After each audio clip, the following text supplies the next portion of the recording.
दीपावली का संबंध हमारा अमावस्या से है। इस साल कुछ ऐसा हो गया कि हर फेस्टिवल दो दो दिन रहता है। तो उनके आने की खुशी में, राम राज्य की स्थापना की खुशी में पंच महोत्सव का त्योहार है, इसको हमारे यहाँ इसीलिए 5 दिन में एक साथ मनाया गया। क्या ऐसी चीजें हैं जो धनतेरस पर नहीं खरीदनी चाहिए? नमस्कार दोस्तों, मैं समस्त प्रभु भक्ति में आपका स्वागत करता हूं।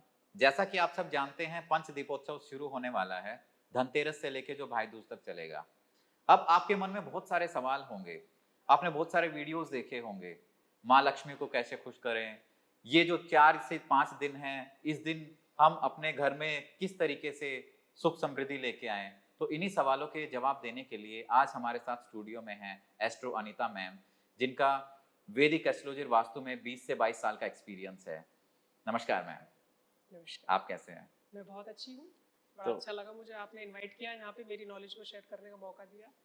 तो आज हम बात करेंगे धनतेरस पे। जी। तो सबसे पहले तो अभी इस साल कुछ ऐसा हो गया कि हर फेस्टिवल दो दो दिन रहता है। हाँ। तो लोगों को एक कंफ्यूजन रहता है कि धनतेरस कब है, दिवाली कब है। तो सबसे पहले तो मैं चाहता हूँ कि आप लोगों का ये कंफ्यूजन दूर कीजिए।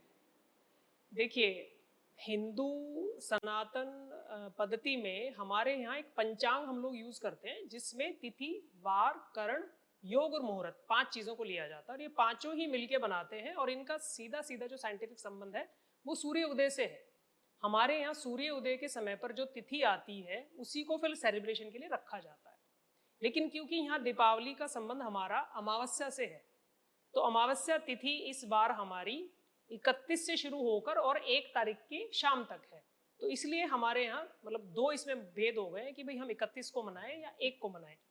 लेकिन अगर पौराणिक मान्यताओं पे हम जाएं तो दिवाली को हमेशा हमारे यहाँ इसके बीच में 2 पर्व आते हैं। लाइक जैसे हम नवरात्रि मनाते हैं, तो नवरात्रि में दशहरे के ठीक 20 दिन बाद दिवाली आती है।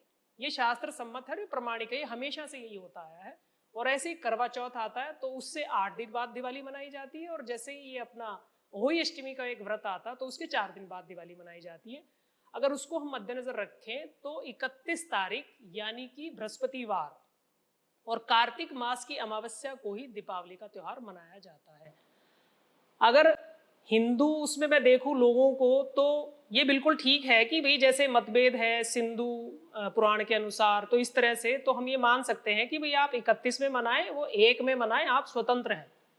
लेकिन जो विशेष मुहूर्त है पूजा का, जो व्यावसायिक मुहूर्त है आपका निश्चित काल का मुहूर्त है या गृहस्थ पूजा का जो मुहूर्त है, वो भी सबका सेम ही रहेगा दोनों दिन के लिए, आपको जो सही लगता हो।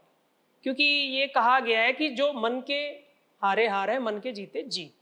तो अगर आपको सही लगता हो तो मेरे अनुसार से 31 तारीख को भी दिवाली मना सकते हैं, 1 को भी मना सकते हैं, और सर्वसम्मति के साथ जाएंगे तो 1 तारीख को भी मना सकते हैं। लेकिन मैं कहूँगी 31 को ही मनानी चाहिए। लेकिन आई थिंक अभी एक न्यूज़ भी आया था जिसमें एक सनातन जो भी रिप्रेजेंटेटिव हैं, हाँ। जितने भी जैसे जो पुरोहित हैं, उन्होंने इकट्ठे होकर ये निकाला कि हम दिवाली जो मनाएंगे वो 31 अक्टूबर को ही रहेगी। वो ठीक है, वो अपनी जगह बिल्कुल ठीक है, क्योंकि सनातन परंपरा के तहत जो मैंने आपको बताया तिथि, वार, करण, योग पंचांग के अनुसार, तो दिवाली का जो मुझे जो समझ में आया, यानी कि जो मुहूर्त है वो 1 तारीख के शाम के 7, साढ़े 7, 8 बजे तक है। धनतेरस तो धनतेरस, हाँ धनतेरस का तो एज इट इज रहेगा, वही हम मनाएंगे अपना 29 तारीख से।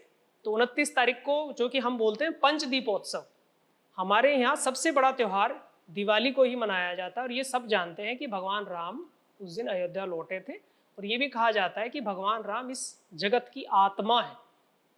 तो उनके आने की खुशी में, राम राज्य की स्थापना की खुशी में, और फिर अगर इस पे साइंटिफिक जाएं तो एक ऋतु परिवर्तन भी हो रहा होता है, क्योंकि हम लोग इस समय पे ग्रीष्म ऋतु से शरद ऋतु में प्रवेश कर रहे होते हैं। तो भी इस महोत्सव को एक इस साइंटिफिक आधार पर इसी सोच के साथ मनाया जाता है कि ऋतु परिवर्तन आने पर, यानी कि अर्थ एनर्जीज, क्योंकि हमारे यहाँ किसी भी त्योहार का संबंध लॉजिक से है, विज्ञान के आधार पे है।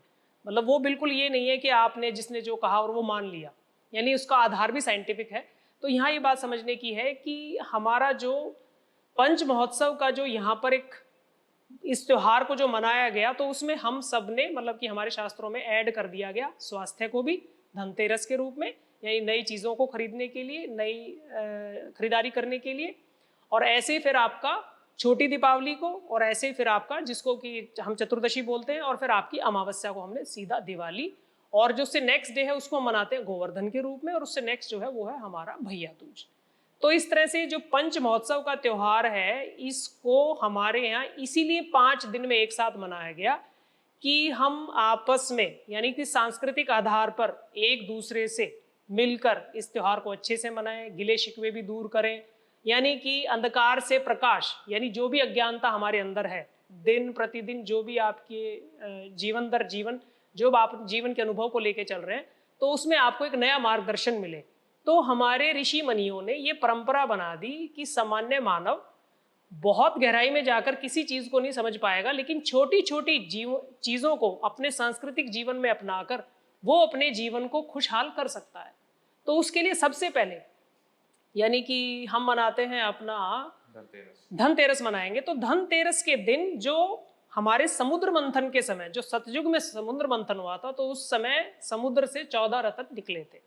तो उसमें उस टाइम पर भी आचार्य धन्वंतरी यानी कि एक कलश के साथ वो आते हैं और उस कलश में वो अमृत ही होता है। तो यहाँ इसके ये समझ में आता है कि इस अमृत रूपी कलश को यानी कि धनतेरस की पूजा करने से आपके घर में अगर स्वास्थ्य अच्छा होगा, क्योंकि आचार्य धन्वंतरी ही सारी औषधियों के देवता भी हैं, जिन्होंने सारी जितनी भी औषधि का जितना भी प्रारूप इस समय पर आप और हम देख रहे हैं, खासतौर से आयुर्वेद में, वो आचार्य धन्वंतरी ने ही दिया है। तो यहाँ पे मैं एक छोटा सा टिप आपको देना चाहूंगी कि आप इस दिन अपना कोई भी, अगर आपकी क्षमता है तो कोई सोने का आप सिक्का खरीदिए, उससे कम क्षमता है तो आप चांदी का सिक्का लीजिए, 1 ले सकते हैं, 2 ले सकते हैं। अगर वो भी क्षमता नहीं है तो कोई स्टील का बर्तन आप ले सकते हैं। अगर वो भी कोई क्षमता नहीं है तो कोई नया जेवरात वैसे आप खरीद सकते हैं, कोई छोटा हल्का फुल्का बनाया। तो कुछ भी लेने से तो ये कहा जाता है, ऐसी मान्यता है कि आपके घर में ये तिथि वार से नक्षत्र योग से एक ऐसा समय बनता है कि जिससे आपके घर में बरकत आती है, स्वास्थ्य की और धन की बरकत आती है। मतलब कुछ नया लेना चाहिए। हाँ, कुछ भी नया लेना चाहिए, क्योंकि जैसे कि हमारे घर में कोई भी नई चीज आती है तो हमें बड़ा अच्छा लगता है, बार बार उसको देखने जाते हैं, चाहे उसमें वस्त्र हो या कोई, जैसे एक छोटा बच्चा घर में आता है इस टाइप से ना, तो एक अंदर अलग सी खुशी आती है। और अगर उसी नक्षत्र पे इस काम को किया जाता है, उसी स्पेसिफिक मुहूर्त में इस काम को किया जाता है, तो वो एनर्जी पूरे आपके पूरे जीवन में बनी रहती है, मतलब एक तरह से बोला जाए पूरा साल बनी रहती है। तो इसमें 2 चीज मैं और अलग से बताना चाहूंगी कि आचार्य धन्वंतरी को हमने उत्तर दिशा में ही स्थान दिया है। अगर आप चाहते हैं, क्योंकि आजकल के समय में खान पान को लेकर लोगों को स्वास्थ्य की बड़ी समस्या रहती है, तो आचार्य धन्वंतरी का छोटा सा फोटो भी जरूर लेकर आए। मेरा एक सवाल इसमें यही है कि जैसे लोगों को पैसे की प्रॉब्लम है, तो हर जगह लोग माँ लक्ष्मी का पूजन करते हैं। बहुत सारे लोगों को तो स्वास्थ्य की, हेल्थ की प्रॉब्लम रहती है। हाँ। लेकिन जो आचार्य धन्वंतरी हैं, जो देव हैं आयुर्वेदा के, उनका तो सिर्फ जो जिक्र होता है वो सिर्फ धनतेरस वाले ही दिन होता है। हाँ, तो ये रीजन क्या है? मतलब तो बिल्कुल डिस्पैरिटी होगी कि माँ लक्ष्मी को हम हमेशा पूजते रहते हैं और दूसरा वो माँ लक्ष्मी चली जाती है हॉस्पिटल्स में, तो धन्वंतरी को क्यों नहीं पूजा जाता? आचार्य धन्वंतरी क्योंकि किसी भी औषधि को, जैसे कि हमारे यहाँ हम ये बोलते हैं कि एक छोटी सी, अब तो खैर हमारे कल्चर में नहीं है, जाती जा रही, यानी जब भी किसी भी पंच तत्वों में किसी भी सामग्री को, यानी जल है, अन्न है, फल है, कुछ भी आप ग्रहण करते हैं तो सबसे पहले हम ग्रेटिट्यूड करते हैं, हम थैंक्स करते हैं। तो एक तो वो हमारे संस्कारों में से चला गया है कि आपने सीधा लिया और उसको मतलब खा लिया, उसका भोग कर लिया, तो ऐसा नहीं था। जब किसी भी चीज को हम शास्त्र सम्मत सीमा में रहकर अगर भोग करते हैं तो वहां आचार्य धन्वंतरी का आपको पूरा आशीर्वाद मिलता है। मतलब कि एक ये बात हो गई हमारी प्राकृतिक नेचुरोपैथी की। तो यहाँ आचार्य धन्वंतरी का कहना यह है कि निषेध आहार अगर आप लोग नहीं करेंगे, जैसे गर्म के साथ ठंडा, ठंडे के साथ गर्म, खट्टे के साथ मीठा, तो इस तरह से अगर आप आहार नहीं करते हैं और आप मतलब कि ऋतु के अनुसार अगर आप पदार्थों को भोग करते हैं तो फिर आपको यानी कि स्वास्थ्य की हानि नहीं होगी। और आचार्य धन्वंतरी की भी, यानी कि जब भी आप मेडिसिन लेते हैं तो उस समय पर आप एक बार ओम आचार्य धन्वंतरी नमः ये करके 2 से 3 बार अगर आप उस मेडिसिन को लेते हैं, इवन अगर आप पानी भी पीते हैं तो वो भी आपका एनर्जाइज हो जाएगा और वो आपको मेडिसिन आपका डबल काम करेगी, चाहे ये आयुर्वेदिक मेडिसिन हो, एलोपैथी हो। हाँ, कोई भी मेडिसिन हो, क्योंकि मेडिसिन के लॉर्ड ही आचार्य धन्वंतरी हैं। अब इनको दूसरे पर्सपेक्टिव में लिया गया है क्योंकि धनतेरस यानी धन है ना, 13वीं तिथि है, मतलब इसको हम अगर तिथियों में उसमें लेते हैं तो ये 13वीं तिथि मानी जाती है हमारी कार्तिक मास की। और इस तिथि की जो देवता है वो है लॉर्ड शिव। तो आपने देखा होगा लॉर्ड शिव हमेशा पहाड़ों पे क्यों दिखाया गया, लॉर्ड शिव को प्रकृति के बीच में ही क्यों दिखाया गया है उनको, तो यानी कि जो तिथि होती है उसका एक देवता होता है, लेकिन क्योंकि आचार्य धन्वंतरी को 14 रत्नों से हमने प्राप्त किया था, तो इसलिए माना गया है कि भाई 14 रत्न वो आज भी हैं, वो सामान्य तौर पर अपने घर में भी रख सकते हैं आप। तो आचार्य धन्वंतरी की पूजा करने से, उनका फोटो लाकर नॉर्थ ईस्ट डायरेक्शन में लगाने से, डेली उनको अगर आप ब्लेस ही करके आ जाओगे, या जो लोग घर में ज्यादा बीमार रहते हैं उनकी फोटो भी उनके साथ नीचे आप लगा दोगे, एक छोटी सी ब्लेसिंग्स के साथ लगा दोगे कि Acharya Dhanvantari thank you for blessing us for a good health, तो भी वो आपके लिए ब्लेस करते हैं, आपके लिए काम करते हैं। और आपको, मेरा मानना ये है कि ये एक्चुअल में आचार्य धन्वंतरी की ब्लेसिंग्स हैं। और साथ ही साथ जो एक मान्यता है, नए बर्तन आप खरीद कर घर में लाते हैं तो इससे लक्ष्मी, यानी क्योंकि लक्ष्मी का तो एक आएगी और जाएगी, अब ये लक्ष्मी को हमें सेंस करना है कि भाई किस फॉर्म में हमने कितना खरीदा है, कैसा खरीदा है, कितना खरीदा है, किस भाव से खरीदा है। तो मुहूर्त विशेष इसमें एक ही अभिजीत मुहूर्त आता है पूरा साल में, जो कि ठीक 1:45 से लेके और आपका 1:45 से लेके 12 से लेके 1:45 तक रहता है।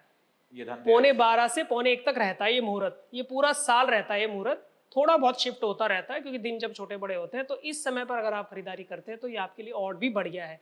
और उसके अलावा स्थिर लगन जब आती हैं, यानी आप चाहते हो हमें लक्ष्मी स्थायी चाहिए, तो जो 12 लगन है हमारी, जिसमें 6 लगन हमें दिन में मिलती है, 6 रात को मिलती है, तो जो स्थिर लगन आती है, यानी कि वृषभ लगन, आपकी सिंह लगन और आपकी वृश्चिक लगन और आपकी कुंभ लगन, अगर इन लगनों में कोई भी चीज खरीदी जाती है तो वो आपके पास स्थायी बनी रहती है, उसकी आपके पास स्थिरता बनी रहती है। चाहे आप कुछ भी बर्तन खरीद के लाएं या सिक्का खरीद के लाएं, तो उससे आपके घर में एक पौराणिक मान्यता है कि बरकत बनी रहती है। ये साल में कभी भी कर सकते हैं, ये आप कभी भी कर सकते हैं। लेकिन अब इसके बीच में आता है एक राहु काल। हाँ, तो मान लो 12:45 से 1:45 तक राहु काल है, तो नहीं, 12:45 से 1:45 के बीच में राहु काल सिर्फ और सिर्फ बुधवार के दिन आता है, तो उस दिन आप उसको छोड़ सकते हो, वो सिर्फ बुधवार में ही है। और जो रेगुलर हम जिन कामों को करते हैं उसमें मुहूर्त देखने की आवश्यकता नहीं है, लेकिन अगर आप कुछ नया कर रहे हैं, कुछ नया इन्वाइट कर रहे हैं, कुछ नया आपको काम करना है, आपको घर में भी कुछ नया करना है, आपको खुद कहीं बाहर जाना है, तो उस समय पर आप इस मुहूर्त को ले सकते हैं। इवन लोग पूछते हैं कि पूजा पाठ के लिए, तो जो अमावस्या की रात में जो हमारा निश्चित काल है, ये वही काल है, ये जो दिन का मैं आपको बता रही हूँ, क्योंकि पृथ्वी अपनी एक्सिस पे घूमती हुई एक टाइम पर एक ऐसी रोटेशंस में आती है कि जहां आगे पीछे उसकी वाइब्रेशन बिल्कुल लो होती है, तो वहां कोई भी चीज प्रभावी नहीं होती। तो इसलिए जो 12:45 से 1:45 तक का समय है वो बहुत ही अच्छा माना गया और शास्त्र सम्मत है, और इसको बोलते हैं अमर मुहूर्त। तो कोई भी अगर खरीदारी करनी है तो इसमें कर सकते हैं आप। लेकिन क्योंकि अब दीपावली पे भीड़ इतनी होती है, तो चांस की बात है कि आप तब तक पहुंच पाएंगे, वो दुकान वाला आपको दे पाएगा, आपको पसंद आएगा नहीं आएगा, आप खरीद पाएंगे नहीं खरीद पाएंगे, तो इतना विचार नहीं करना चाहिए। इसीलिए कहा गया कि धनतेरस में पूरा दिन आप 11 बजे के बाद शाम तक, शाम का, हाँ, शाम को इसलिए बोला जाता है क्योंकि शाम को त्रिसंध्या मिलती है, तो 3 देवों का, मतलब पौराणिक उसमें माना जाता है कि आपको आशीर्वाद मिलता है, क्योंकि लक्ष्मी जी का जो एक स्थायी निवास माना जाता है वो संध्या समय का ही माना जाता है। इसको साइंटिफिक इस तरह से समझ सकते हैं कि आप और हम अपने काम पे जाते हैं, तो शाम को लौट के हम अपने घर आते हैं, तो हम पैसा लेकर ही आते हैं और फिर उसको अपने घर में रखते हैं।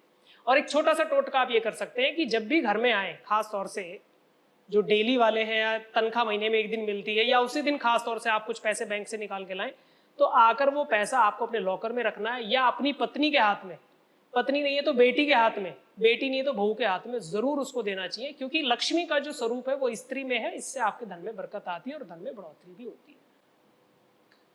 ठीक है। सो इसमें ऐसा भी होता है कि कौन कौन सी चीजें खरीदने से लक्ष्मी, हमें धनतेरस के दिन, मेरा जो मानना है, आप नवरत्न जरूर खरीदें। एक नवरत्न की, जैसे कि एक डिब्बी आपके पास, मतलब ये डिब्बी अगर आप इस तरह से, इसमें नवरत्न है, इसमें कौड़ी भी है, इसमें गोमती चक्र भी है, अगर आप इस तरह की एक नवरत्न की डिब्बी आज के दिन खरीदते हैं। नवरत्न में क्या, कौन कौन से रत्न? नवरत्न में हम पूरे 9 के 9 रत्न लेते हैं, अपना सूर्य का भी, मंगल का भी, चंद्रमा का भी, बुध का भी, जो सारे ग्रह से रिलेटेड होते हैं। हाँ, सारे ग्रह से रिलेटेड। तो हम इसको बोलते हैं बैलेंसिंग रेमेडी, यानी बैलेंसिंग ऑफ ऑल प्लैनेट्स। और जब हम इसको अभिमंत्रित करके, पूजा करके शाम के टाइम, अगर इसको आप अपने लॉकर में रखते हैं, या अपने बेड की साइड में रखते हैं, या अपने जहाँ पैसा रखते हैं अलमारी में वहाँ रखते हैं, तो भी उससे आपकी धन की बरकत बनी रहती है। और इसको आप अपने पैसों के ऊपर भी रख सकते हैं, इसको ज्वेलरी के ऊपर भी रख सकते हैं आप। और एक और बात समझने की ये है कि जो आजकल मैंने अभी थोड़े टाइम से ट्राई किया है कि नोट हमेशा आप सीधे रखें, नोटों को हमेशा सीधे ही रखना चाहिए। आइदर आप पर्स में यूज कर रहे हैं या अपनी अलमारी में रख रहे हैं, आप जहाँ भी रख रहे हैं, आप नोटों की गड्डी सीधा रखें और उसके ऊपर ये नवरत्न की आप डिब्बी रख दें। और जब भी टाइम मिलता है तो एक बार आप यहीं जहाँ ये डिब्बी आपने रखी है यही माँ लक्ष्मी का ध्यान करते हुए, नवग्रह का ध्यान करते हुए और उनसे ब्लेसिंग्स लें कि आप हमारे घर में आओ, हमारे घर में वास करो और हमें ब्लेस करो। ये धनतेरस के दिन खरीद सकते हैं। ये धनतेरस के दिन खरीद लेकिन सकते हैं। ये ना थोड़ा सा डिफिकल्ट होता है, मतलब कई बार तो ऐसी चीजें मिल भी नहीं पाती है। ये आपको हाँ। अगर आपके नॉन टू ज्वेलर हैं तो ज्वेलर्स के पास ये मिलता है, नवरत्न मिल हाँ, जाता है। और ऑनलाइन तो काफी मिलता है, लेकिन नॉन टू से इसलिए लेना चाहिए कि थोड़ा बहुत जो रतन है उनमें थोड़ी सी क्वालिटी होनी चाहिए। तो ये प्लेट साइज में भी, प्लेट में भी आपको मिल जाते हैं बिल्कुल लगे लगाए, अदरवाइज वो डिब्बी में भी दे देते हैं। आप डिब्बी बोलोगे डिब्बी में भी दे देंगे आपको, और मेरे हिसाब से डिब्बी में ही रखना चाहिए क्योंकि वाइब्रेशन फिर उससे मिक्स रहती है। अब इस डिब्बी को ही आप, चांदी की डिब्बी आप ले सकते हैं, उस चांदी की डिब्बी में भी आप नवरत्न रख सकते हैं। ये भी आपका एक छोटा सा उपाय है धनतेरस के लिए। और ये चांदी की डिब्बी हमेशा आपके पास रहेगी। चांदी की डिब्बी में छोटा सा अंदर एक सतिया बना के आप फिर ये नवरत्न डालें, इसको पूजा के स्थान में रखें और फिर आप इसको अपना जहाँ पैसा रखते हैं वहाँ इसको आप रख सकते हैं। सेम यही उपाय जो व्यवसायी हैं, जो अपने ऑफिशियल, जिनके अपना ऑफिसेज हैं, जिनके अपने प्रोफेशंस हैं, वहाँ पे भी अपने उस स्थान पे भी इस डिब्बी को रख के वो इसका यूज कर सकते हैं। तो धनतेरस पर क्या खरीदना ज्यादा शुभ माना गया, सोना या चांदी? धनतेरस पे सबसे ज्यादा शुभ है चांदी खरीदना चाहिए, और चांदी के ही कम से कम अगर आपकी क्षमता है तो मेरा मानना है 5 सिक्के आपको जरूर खरीदने चाहिए, क्योंकि न्यूमरोलॉजी के अकॉर्डिंग 5 का जो सिक्का है वो बुध का है, और बुध करेंसी है। बुध को करेंसी बोला गया है, जो लूज लोहे में करेंसी होती है, जैसे हम सिक्के देखते हैं 1 रुपए का, 10 रुपए का, इस टाइप से। तो ये ज़्यादा अच्छा रहता है। इसको लाल कपड़े में लपेट के आपको रखना है, और इनको भी पूजा आपको करनी चाहिए।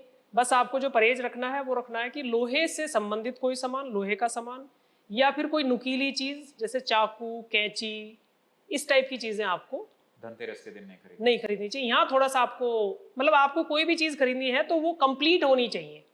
जैसे आपने कोई पतीला ले लिया है, आपने लोटा ले लिया है, आपने कोई एक अच्छा बढ़िया कंटेनर ले लिया है स्टील का, इस टाइप से, मतलब इन ऑल वो यूजेबिलिटी में वो पूरा होना चाहिए, मतलब उसका यूज हो पूरा एक तरह से। तो छोटी मोटी चीज़ों से बच के और लोहे की चीज़ों का और कटिंग वाली चीज़ों का आपको ध्यान रखना है। लेकिन मैम एक बहुत प्रैक्टिकल क्वेश्चन पूछ रहा हूँ मैं आपसे कि धनतेरस पे लोग लाइन में लग के पतीला, लोटा ये खरीदते हैं, लेकिन पूरे साल उनकी लाइफ के अंदर हमेशा प्रॉब्लम ही प्रॉब्लम रहती है। देखिए ऐसा था ना कि कर्म की जो थ्योरी लॉर्ड कृष्ण ने बताई है उसका कोई सब्स्टिट्यूट नहीं है।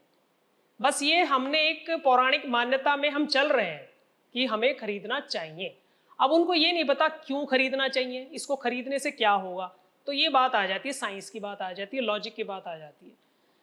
तो बल्कि कई बार लोग इस इंतजार में रहते हैं कि हम धनतेरस पे ही खरीदेंगे, तो वो सही है क्योंकि वो उनकी किचन में उस चीज़ की कमी है तो वो उसको पूरा करेंगे, उसको यूज़ करेंगे। लेकिन अब आप खरीद के रखे जा रहे हो, विदाउट किसी पर्पज़ के खरीद रहे हो, तो ये कोई अच्छा नहीं है। तो उससे अच्छा है आप चांदी का सिक्का ही खरीदें, वो बेस्ट है। बर्तनों से अच्छा आप चांदी का सिक्का ही खरीदें, क्योंकि चांदी के सिक्के के बहुत सारे उपाय हैं, बहुत सारे फायदे भी हैं। और जब प्योर चीज़ जो भी होती है ना आपके पास, वो एनर्जी देती ही देती है, क्योंकि energy can't be create and energy can't be destroyed. तो जो हमारे सोना है, चांदी है, पीतल है, ये आप देखिए ना पूजा पाठ में पीतल के ही दिए हम क्यों यूज़ करते हैं, क्योंकि जो बेस्ट से बेस्ट धातु होती है वो जैसे ही दिया आप जगाएंगे एनर्जी के कॉन्ट्रैक्शन में आएगी तो उसकी डबल एनर्जी हो जाएगी, इसलिए हम लोग उसमें दिया जगाते हैं। अदरवाइज तो हम किसी भी उसमें मिट्टी का भी दिया जगा सकते हैं। तो यहाँ जो धनतेरस पे जो हम पंच दीपोत्सव की बात कर रहे हैं, तो यहाँ मैं बताना चाहूंगी 5 दिन आपको, यानी पहले दिन 1 दिया, 4 बत्ती वाला मिट्टी का भी ले सकते हैं या आप आटे का भी बना सकते हैं, और आपको एक थाली पे, प्लेट पे सतिया बना के उस दिए को आपको रखना है, और उस दिए को जगाने के बाद उस दिए को अपने मंदिर में रखना है अपने। और ये प्रेयर अब 5 दिन चलेगी। स्थान देवता, ग्राम देवता, कुल देवता और मेरे घर में वास करने वाले सभी वास्तु देवता, आप मेरे घर में आए, वास करें, मेरे घर में धन, सुख, समृद्धि की वर्षा करें। एक यम का दिया बोलते हैं, ये यम का हाँ, ये यम का ही दिया है। फिर आपको इस दिए को अपने घर के सब कोनों में घुमाकर, अगर मान लीजिए किसी के घर में बहुत ज़्यादा हेल्थ के कष्ट चल रहे हैं तो इसमें थोड़े से काले तिल डालकर, तो इस दिए को फिर आप अपने पूरे घर में घुमाकर और आप अपने इसको घर की गेट की एंट्रेंस पे रखाएं। सेम प्रेयर आपको वहाँ पे करनी है। इस स्थान के देवता, ग्राम देवता, कुल देवता, वास्तु देवता और इस वातावरण में वास करने वाली जितनी भी शक्तियाँ हैं मेरे घर में आकर वास करें, धन दे, सुख दे, संपन्नता दे। इस तरह से रख के आप फिर यम का दिया क्यों बोला जाता है? यमराज से संबंधित है? हाँ, यम का दिया इसलिए बोला जाता है क्योंकि हम इसको, जो हमारे घर की जो दक्षिण दिशा है, यम, यानी यम को बोला जाता है मृत्यु के देवता। तो धनतेरस का और इसका दोनों का बड़ा करीबी संबंध है, क्योंकि औषधि के देवता आचार्य धन्वंतरी औषधि दे रहे हैं और यम की हम पूजा कर रहे हैं, ताकि हमारे घर में हेल्थ बनी रहे और कोई भी घटना, मतलब किसी अनहोनी घटना आपके साथ ना हो।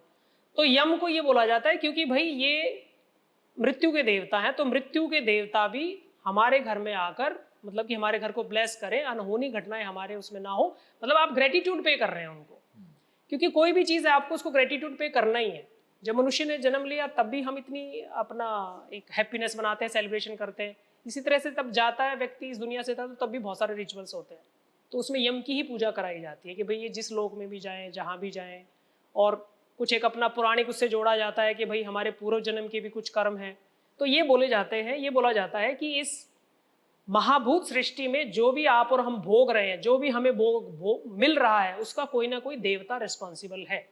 तो घर में मृत्यु का जो देवता है, यम है, वो भी हमारा हमें फेवर करे, हमें आशीर्वाद दे और हमारे घर में कोई भी अनहोनी घटना ना हो। मतलब ये नहीं है कि बूढ़े व्यक्ति को तो जाना ही होगा, भाई कोई भी यंग डेथ आपके घर में ना हो।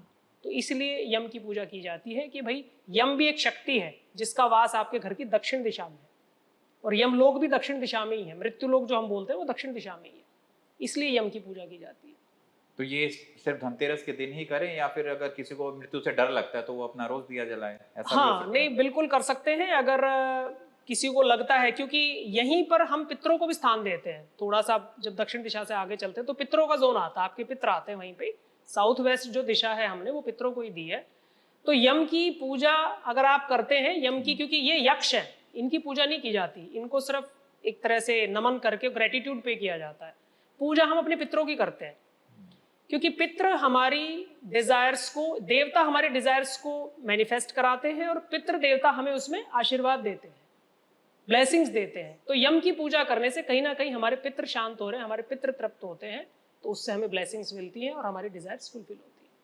क्योंकि देवता आपके और हमारे प्रत्यक्ष हर वक्त चारों तरफ आपके आसपास ही रहते हैं, देवता कहीं दूर नहीं जाते, क्योंकि 45 देवता से ही ये बॉडी आपकी जनरेटेड है। एक देवता भी निकल गया, दो भी निकल गए, तो आपकी बॉडी में पेन और प्रॉब्लम आएगी ही आएगी। अब वो देखा जाता है किस लेवल का देवता आपका छोड़ के चला गया आपको, यानी प्रॉब्लम में आ गया, कष्ट में आ गया है, इस टाइप से। तो यम की पूजा हम इसलिए करते हैं कि भाई कोई होनी अनहोनी है वो हमारे ऊपर ना आए और हमारे घर में सुख शांति बनी रहे, वो हमें अपने आशीर्वाद दे। इसलिए खास दिवाली से पहले ही पूजा की जाती, उसके अलावा इनकी पूजा नहीं की जाती, या फिर जब कोई व्यक्ति आपके यहाँ से चला जाता तब पूजा की जाती। तो अगर लोग उपाय करते हैं तो धनतेरस के उपाय ज्यादा इफेक्टिव होते हैं या दिवाली के उपाय ज्यादा इफेक्टिव होते हैं? उपाय तो देखिए, दिवाली हमारे यहाँ है मणि उत्सव बोला जाता है इसको, जैसे कहते हैं ना एक राजा का सिंहासन, जैसे कि नवरात्रों में भी हम बोलते हैं कोहिनूर। तो इस तरह से जो दिवाली है ये एक तरह से बोले, समझ लीजिए आप, दिवाली के साथ अब उत्सवों की लड़ी खत्म। मतलब उत्सव हमारे, क्योंकि हम ठीक इसके 13-15 दिन बाद हम ये अपना बनाएंगे देवउठनी एकादशी, ठीक है ना। तो दिवाली यानी कि त्योहारों की सबसे शिरोमणि त्योहार है दीपावली, और जैसे मैंने आपको बताया इसका ऋतु परिवर्तन से संबंध है, और हमारे जो अधिष्ठाता देव भगवान श्री प्रभु राम से इनका संबंध है, जो हमने जोड़ दिया इनके साथ। तो दीपावली सच में सबसे बढ़िया त्योहार है और बहुत अच्छे से इसको मनाना चाहिए, पूरी प्रिपरेशन के साथ मनाना चाहिए। यानी कि जैसे हम फॉर एग्जांपल मांगते ही मांगते रहते हैं, लेकिन मांगने से पहले हमें कुछ कर्म करने हैं, तो वो दिवाली के उत्सव के रूप में है। भैया आप अपना पूजा करेंगे, यम की पूजा करेंगे, चतुर्दशी की पूजा करेंगे, धनतेरस की पूजा करेंगे, दीपावली की करेंगे, गोवर्धन की करेंगे। तो ये जो पंच दीपोत्सव है, तो इसको हम लोग कैसे लेके चलते हैं कि 5 दिए, आपने एक दिया जगाया आपने अपना धनतेरस के दिन, ठीक है ना, लेकिन हमारे इसमें जो मेरे गुरुजी मुझे बताते थे कि बेटा 5 दिए जगाओ आप। पहला दिया आपका जो सेंटर वाला है वो सरसों के तेल का ही होगा, क्योंकि सरसों के तेल का सीधा सीधा शनि से संबंध है। जितना भी ये सेटअप व्यवस्था, आपके पास पैसा, इन्वेस्टमेंट, जितना भी मतलब कि इन्वेस्टमेंट की फॉर्म में है, एक बोलेंगे प्रॉपर्टी की फॉर्म में आपके पास, ये सब शनि का ही, ये शनि ही है, शनि ही दिलवाता है आपको, शनि कारक होता है। तो बीच में शनि का दिया, उसके साइड में दोनों साइड घी का दिया, अगर आपके पास घी अवेलेबल है, उसके साइड में फिर तिल का दिया। तो इस रेशियो से ये 5 दिए आपको जगाने हैं अपना धनतेरस वाले दिन। कहाँ, मतलब घर के? अपने घर के किचन में रखें आप, अपने घर की एंट्रेंस पे रखें आप, एक वहाँ रखें जहाँ आप अपना धन रखते हैं, और एक अपना घर के सेंटर में रख दें, ब्रह्मा जी के स्थान में रख दें, और एक आपको जहाँ सही लगता है, अगर घर में ऑफिस है या कोई ऐसी जगह है जहाँ आप लोग ज़्यादा उठते बैठते हैं तो वहाँ इसको रख दीजिए। तुलसी पे ज़रूर रखना एक दिया आपको। इसी तरह से ये दिए बढ़ा के आपके 5 का रेशो यही रहेगा। इससे क्या बेनिफिट मिलेगा? इससे बेनिफिट ये होगा कि दिशाओं में जो देवता होते हैं और दिशाओं में ही ग्रहों का वास है, तो वो आपकी वो दिशा, वो आपकी एनर्जी फुल हो जाएगी यहाँ से, मतलब उस देवता को आपने प्रणाम कर दिया, उनको ऑफर कर दिया, come to in my house and bless me with health, wealth, happiness and success. Prayer आपको हमेशा करनी है, always you have to do prayer. जैसे बॉडी को अच्छा रखने के लिए हम जितनी भी स्पिरिचुअल टेक्निक्स हैं, या फूड में हम फूड लेते हैं, तो इस तरह से जो देवता आपके घर में वास कर रहे हैं, अगर आप 5 दिए इस तरह से हर कॉर्नर में रखते हैं, हर कॉर्नर को जलाते हैं, तो ये माना जाता है कि उस स्थान का देवता आपसे प्रसन्न होता है, वो एक्टिव हो जाता है और वो आपको ब्लेस करता है। क्योंकि डेली आप नहीं करेंगे, डेली लोग नहीं करते हैं। प्रेयर का सही तरीका क्या है? प्रेयर का सही तरीका ये है कि नॉर्मल फॉर्म में आपको सबसे पहले अपने स्थान देवता, जहां के आप रहने वाले हैं, क्योंकि पूरी पृथ्वी पे जो 45 देवता से पूरी पृथ्वी पे रह रहे हैं, पूरी पृथ्वी पे वास, वो एक अलग चैप्टर बनेगा कि कौन से सिटी का कौन सा देवता है। तो जहां आप रह रहे हैं वहां का एक देवता होता है। किसी भी शहर में रह रहे हो आप, किसी भी कॉलोनी में रह रहे हो, तो वहां के स्थान देवता से परमिशन लेंगे इन द फॉर्म ऑफ आप उनको ग्रेटिट्यूड पे करके। ग्राम देवता, जैसे आपके नगर का एक मंदिर होता है, एक तो हमारा अर्थ का लॉर्ड हो गया, फिर हमारा जो मंदिर का लॉर्ड हो गया, क्योंकि वहां एक ब्राह्मण पूजा करता है, उसकी वाइब्रेशन आपके घर तक आती है। ऐसे ही आपका फिर पितृ देवता, पितृ देवताओं के बिना हमारी संतति चलेगी नहीं, ठीक है ना। फिर आपके वास्तु देवता, वास्तु नहीं होंगे तो हमें ये चीजें मिलेंगी ही नहीं। हमें एक घर या एक प्रॉपर्टी हमें अगर अच्छे मिल भी गई तो अच्छे से नहीं रह पाएंगे अगर वो एक्टिव नहीं होंगे। और आपके सभी मेन देवता, ठीक है ना, तो हम इनको इसी दिए की फॉर्म में ही एक्टिव करते हैं और उनसे ब्लेसिंग्स लेते हैं, और उनसे सिंपल वे में आपको प्रेयर करनी है। इस स्थान के देवता, ग्राम देवता, जैसे आपने प्रेयर सुने होंगे, जब पंडित जी कोई भी कर्मकांड की पूजा करते हैं तो वहां ये सब बोला जाता है, वो अपनी संस्कृत में बोलते हैं, इसको ऑफर करते हैं। स्थान देवता, ग्राम देवता, कुल देवता, वास्तु देवता, पितृ देवता मेरे स्थान में आकर वास करें, चारों दिशाओं को ऊर्जित करते हुए धन, सुख, समृद्धि और संपन्नता का मुझे आशीर्वाद दे। ये आपको बोलना होगा, ये आपको मन ही मन में बोलना होगा या वैसे बोलना होगा आपको। यानी कि अब अगर आप मुझे फॉर एग्जांपल पानी ऑफर आप रख के चले जाते हैं, पानी तो मुझे क्या पता आपने मुझे पानी ऑफर किया है, आप बोलोगे ma'am please have water, have T, तो मुझे लगेगा कि आपने मुझे ऑफर किया है, मुझे रिस्पेक्टफुल आपने किया है। तो इस तरह से प्रेयर करके जब आप रखते हैं तो उसमें एनर्जी डबल हो जाती है। और आप ग्रेटिट्यूड में जब किसी भी कर्म को करते हैं, किसी भी पूजा को करते हैं, तो मैं ये एश्योरेंस नहीं दूंगी आपको कि रिजल्ट मिलेगा, but really you feel happy, आपको अच्छा लगेगा, आपको अंदर से सेटिस्फैक्शन फील होगा, क्योंकि सेटिस्फैक्शन का कोई मेजरमेंट टूल नहीं है। तो इस तरह से हम जो धनतेरस पे करेंगे, उसके बाद हम छोटी दीपावली पे 11 दिए इसी तरह से प्रेयर करके घर हर कोने में लगाएंगे, चाहे आपका फ्लैट हो, चाहे आपका इंडिपेंडेंट हाउस हो, कुछ भी हो। और इसी तरह से आप बड़ी दिवाली पे आप जितने चाहे दिए आप लगा सकते हैं, वो आपकी श्रद्धा है। 51 ले लें, 101 ले लें आप। धनतेरस पर क्या खरीदना चाहिए? देखिए, धनतेरस के दिन वैसे तो पौराणिक मान्यता के अनुसार हमें कुछ भी बर्तन खरीद लेने चाहिए। अगर चांदी के बर्तन खरीद लेते तो बहुत अच्छा है, अगर चांदी के नहीं खरीद पाते तो आप किचन का कोई भी यूजेबल जो आपको जरूरत हो वो बर्तन आप खरीद सकते हैं, उससे आपके घर में बरकत बनेगी। और एक धनतेरस त्यौहार पे जैसे बताते हैं, कुछ भी नया बर्तन खरीद कर लाते हैं तो शुक्र ग्रह आपका उससे इंप्रूव होता है। और क्या ऐसी चीजें हैं जो धनतेरस पर नहीं खरीदनी चाहिए? धनतेरस वाले दिन आपको एक तो मतलब कि जैसे जो चाकू है, शार्प चीज़ें हैं, कटिंग वाली हैं या लेदर है, इस तरह की चीज़ें हमें नहीं खरीदनी चाहिए, क्योंकि शार्प जो चीज़ें हैं जिनमें एज बनी हुई है वो कहीं ना कहीं कटिंग का काम करती हैं, जैसे चाकू काटने के ही काम आता है। और अगर कोई वैसे शार्प चीज़ें जैसे निडल को आप लेंगे तो वो मतलब स्टिचिंग के उसमें काम आती है। तो इस तरह से कोई भी शार्प चीज़ हम इसलिए नहीं खरीदते क्योंकि उसमें कहीं ना कहीं राहु का प्रभाव होता है। तो इसलिए हमें वही चीज़ें खरीदनी चाहिए जो कि एक कोऑर्डिनेशन में हमारे घर में मतलब कि सिंपल यूज़ में, एक अच्छे यूज़ में आए, इसी तरह का सामान हमें खरीदना चाहिए। और ना ही इसमें थोड़ा ध्यान रखना चाहिए कि कोई भी लोहे का भी सामान आपको नहीं खरीदना चाहिए, खासतौर से लोहे की कोई भी चीज़, जैसे कोई लोहे का तवा है या कोई और आप किचन का ऐसे यूज़ का सामान ले आते हैं तो वो भी आपको धनतेरस पे नहीं खरीदना चाहिए। क्या धनतेरस के दिन दान पुण्य करना भी अच्छा माना गया है क्या? दान पुण्य के लिए हमारे यहाँ सनातन परंपरा में सभी त्योहारों पे जैसे कहते हैं ना कि हम इस सृष्टि को हम अकेले नहीं भोग सकते, तो आसपास आपके जो नौकर चाकर हैं या आपके जहाँ आप काम काज जो आपका ऑफिस है वहाँ एम्प्लॉय हैं या आप खुद का अपना प्रोफेशन चलाते हैं, तो उन लोगों को आपको गिफ्ट्स ज़रूर देने चाहिए। वो किसी भी फॉर्म में हो सकते हैं, लाइक उन लोगों को भी कोई बर्तन का छोटा सेट दे सकते हैं, कोई क्रॉकरी का सेट आप दे सकते हैं, इवन कपड़ा। अगर मान लीजिए आपकी छोटी फैमिली है तो जो मेड आपके यहाँ काम करती है तो उनकी पूरी फैमिली को उनकी पूरी ड्रेसेस आप खरीदवा के दे सकते हैं, क्योंकि ये कहा गया है कि जो आप देते हो लौट कर आपको वही मिलता है।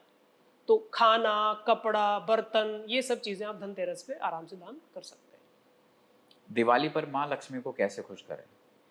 दिवाली पर माँ लक्ष्मी को सबसे ज़्यादा तो आप खुश कर सकते हैं अगर आपके घर की जो स्त्रियां हैं, अगर आप उनको मान सम्मान दें, उनकी छोटे छोटे डिज़ायर्स को टाइम टू टाइम आप फुलफिल करते रहें, उनको सरप्राइज गिफ्ट अगर आप दें, तो एक तो ये तरीका है पूरा साल माँ लक्ष्मी को खुश करने का।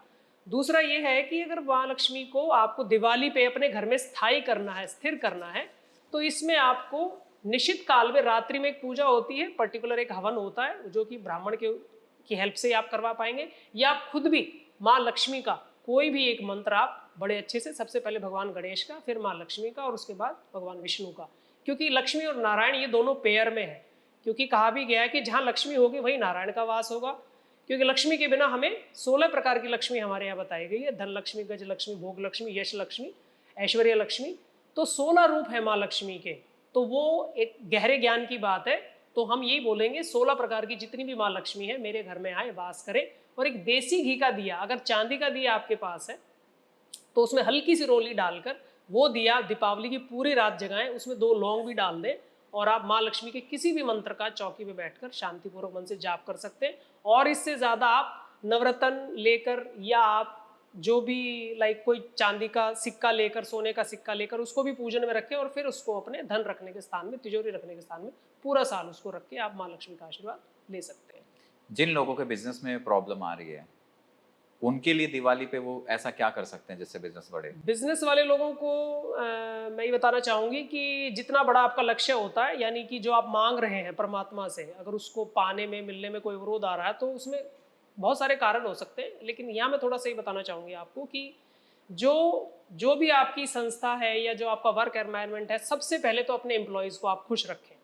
उनको टाइम टू टाइम कुछ ना कुछ आप उनको देते रहें, छोटी छोटी ट्रीट्स उनको खिलाते रहें। और दूसरा ये है कि आप अपने कार्यालय की नॉर्थ डायरेक्शन को बिल्कुल साफ सुथरा रखें, बिल्कुल साफ सुथरा। वहाँ पर नीले रंग की पानी की बहती हुई पेंटिंग लगाएं। वहाँ पर आप पौधे भी रख सकते हैं, लाल गमले में ना रख के आप सफ़ेद रंग के गमले में ही पौधों को रखें। और इससे ऊपर आप ये कर सकते हैं, एक शंख लेकर आएँ, शंख कोई भी ले सकते हैं आप।